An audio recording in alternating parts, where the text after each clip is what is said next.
Big mistake as a leader. I didn't value the people I loved enough. It's interesting, I was trained as a manager, but then I was chosen to be a leader. One of the things we don't understand is that management is about stuff.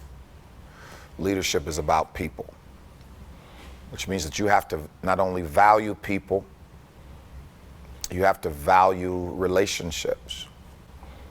Sometimes when you're in the pursuit of success and productivity and achievement, even when your organizational success involves people, as mine did in the religious sector, sometimes, at least I was, you can be so driven to be successful, so driven to be productive, that you don't value enough the people that you really love. I'm hoping I'm stressing this and articulating this the way I want to. It's not that I didn't value the people that I loved. I didn't value them enough. You have to love people at a rate. You have to love people in a way that's important to them. You can't just love people in a way that is important to you. Valerie Jarrett, they asked her a question in an Esquire magazine article. What did she learn when she was in the Obama White House? She says that one of the things that I learned was your friends don't care how important your job is. That is a principle that applies to not only friends, it applies to family, it applies to your nuclear family, your wife, your husband, your children. They don't really care how important your job is or how important you think your job is or how important you've made your job.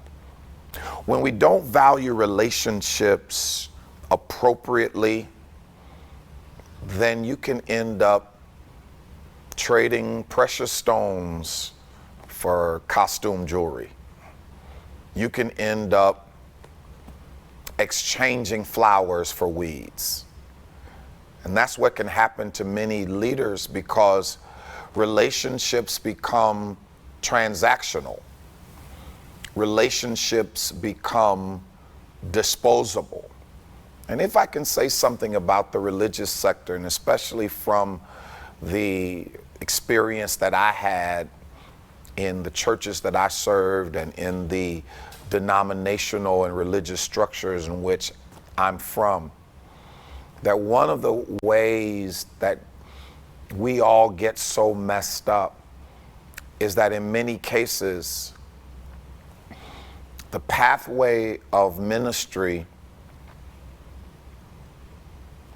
ends with you being some kind of quasi-king and not necessarily, or quasi-queen, and not necessarily a shepherd or a servant. And so you get used to people yielding deference to you. You get used to people's schedules making yours the priority. Your schedule is the priority. Your obligations are the priority. And you get to a certain place, if you don't have the personal discipline and self-leadership that you should, then everybody and everything yields deference to you, or at least you believe they should. And it really makes relationships very transactional. And in many cases, the easiest relationships to have as a leader are those that are disposable, because they don't get in the way of you doing what you really want to do. That the relationships that you have in your life meet your human need for contact, meet your human need for association.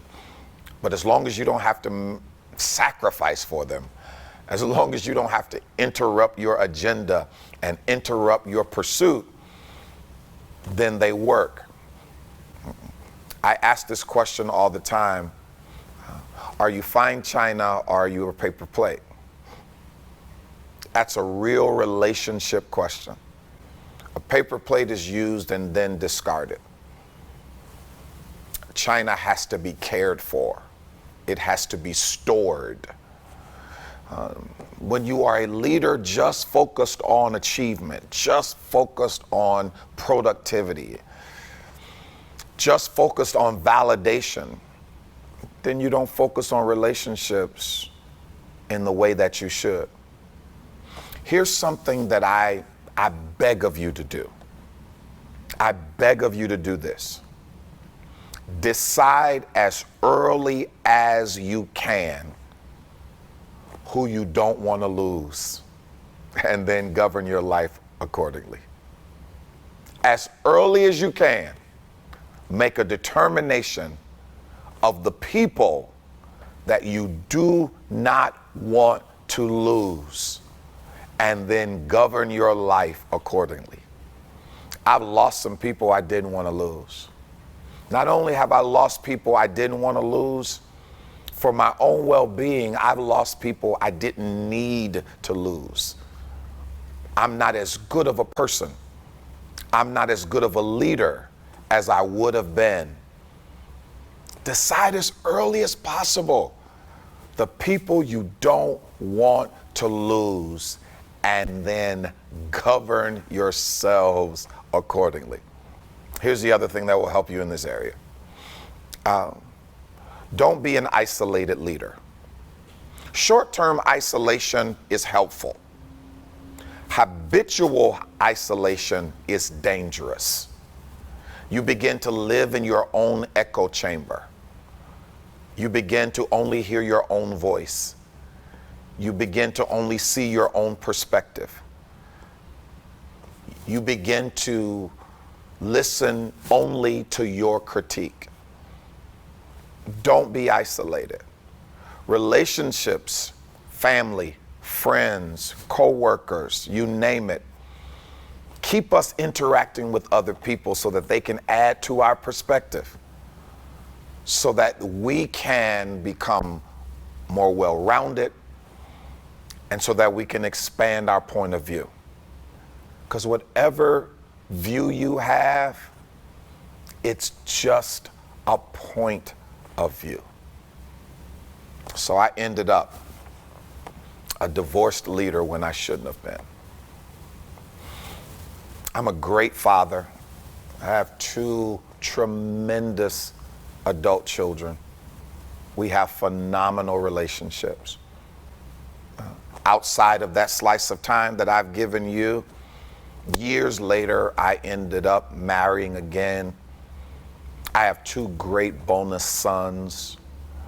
But as I look back in my life, as I assess my life, the blessings that I'm experiencing right now are statements of the grace and mercy of God.